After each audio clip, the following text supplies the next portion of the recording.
اور آپ تو ماشاءاللہ رمضان ٹرانسمیشنز کتنی ساری ہوسٹ کر چکی ہیں. This is my 20th year in a row. ماشاءاللہ. سو مطلب کہ کیا اس چیز پہ عبور حاصل تھا یا باقاعدہ پڑھائی کی کہ اس کے لیے کرنا ہے کام؟ حاصل نہیں تھا اور ابھی بھی نہیں ہے. پھر میں تو ہوسٹ سے زیادہ ایز اے اسٹوڈنٹ ہمیشہ بیٹھتی ہوں. میں ہمیشہ کہتی ہوں کہ جب پہلا دن ہوتا ہے پروگرام کا, whoever I'm co-hosting with, احسن کے ساتھ لاسٹ ایئر بھی کیا, اس سال بھی کر رہی ہوں اور پہلے بھی بڑی دفعہ کیا, تو ہمیشہ پروگرام کے آغاز میں یہ ایک بات کہہ دیتی ہوں کہ جی میں ایز اے اسٹوڈنٹ یہاں پہ بیٹھی ہوں. اینڈ نیتا آنیسٹلی ہم اسٹوڈنٹس ہی ہیں آف لائف. ایک ہوسٹ کیا ہوتا ہے؟ اسٹوڈنٹ آف لائف ہوتا ہے. اور کیا, ہم اپنے جو گیسٹ آتے ہیں ان سے سیکھتے ہیں, شیف سے سیکھتے ہیں, جو ڈفرینٹ چیزیں چل رہی ہوتی ہیں پروگرام میں ان سے سیکھتے ہیں, کیمرہ کے پیچھے جو ہمارے کیمرہ ڈپارٹمنٹ کے لوگ ہیں ان سے, ہر بندے سے سیکھتے ہیں. جیسے جو لوگ, جو خواتین ہمیں دیکھ رہی ہیں, جو سوال ان کے دماغ میں ہیں وہی سوال ہم ان لوگوں سے کرتے ہیں جو ہمارے سامنے آتے ہیں. بالکل.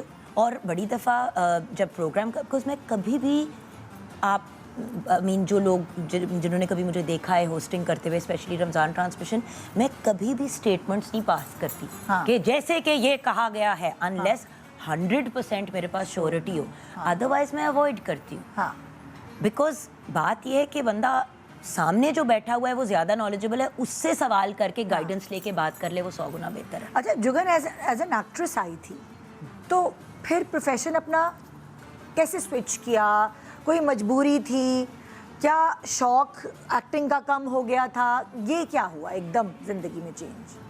4 سال کی عمر سے کہہ رہی ہوں کہ میں بڑا ہو کے ایکٹر بنوں گا. بہت شوق تھا اور اللہ کا شکر ہے کہ ایکٹنگ کا ایک پیک دیکھا اور اسی وقت ایک ڈیسیجن لینا پڑا کہ حمزہ پہ فوکس کرنا ہے یا پھر ہر روز سیٹ پہ 12 14 گھنٹے لگانے ہیں. ایگزیکٹلی. ہوسٹنگ کی سب سے خوبصورت بات یہ ہے کہ دیکھیں پلاننگ تو ندا آپ بھی, ہم یہاں سے جب نکلتے تو پلاننگ چل رہی ہوتی ہے, دماغ میں بھی چل رہی ہوتی ہے, آپ کو چیزیں بھی آ رہی ہوتی ہے ٹیم کی. ہم رات کے 2 بجے تک بھی کام پہ لگے رہے تو ہمیں ایٹ لیسٹ فزیکلی اپنی فیملی کے ساتھ ہو سکتے ہیں. پلیز میں اتنی لمبی ٹائم کی کمٹمنٹ ہوتی ہے اور حمزہ واز این اونلی چائلڈ اور میں سنگل مدر تھی. اور اوپر سے اس زمانے میں حمزہ کی تیاری کرا رہی تھی ایجسن میں داخلے کے لیے. اب جب ایجسن میں داخلہ ہوا تو جو لوگ جانتے ہیں ایجسن کالج کے بارے میں, جب آپ کا بچہ وہاں چلا جائے تو آپ بھی پھر واپس اسکول چلے جاتے ہیں. ایگزیکٹلی. سو میں کیا کرتی, تو جیسے یہ اس کا فیوچر تو نہیں خراب پلان کیا تھا کہ ایکٹنگ کرنی ہے اور سچویشنز کی وجہ سے, سرکمسٹانسز کی وجہ سے اپنے پروفیشن کو تبدیل کر لیا. پروفیشن کے اندر ایک ویریشن لے آئی, کیونکہ ایکٹنگ ابھی بھی کرتی ہوں, کم کرتی ہوں, اچھی اپرچونٹی آئے, کوئی مزے کا پروجیکٹ ہو.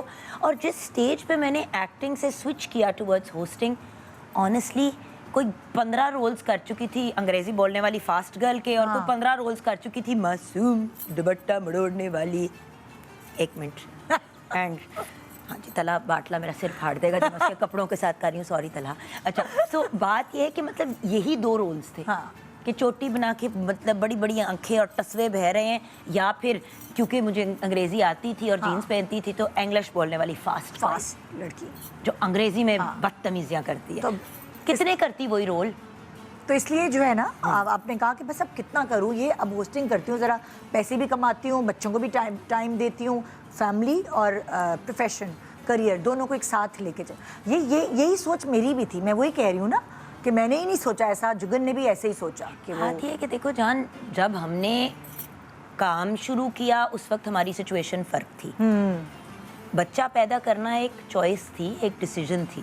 اس کو پیدا کر کے اگر لٹرلی جو ہے اس سے ہفتے میں کئی ایک ملاقات 15-20 منٹ کی کرنی ہے تو پھر کیا فائدہ. اور بورڈنگ اسکول میرا دل نہیں مانتا تھا حمزہ کو ڈالنا. پیدا کیا تو خود ہی پالنا چاہتی تھی. بالکل. اور دیکھو آج وہی حمزہ جو ہے, he is in his 2nd year at college in Canada. ماشاء اللہ. He's going to be 20.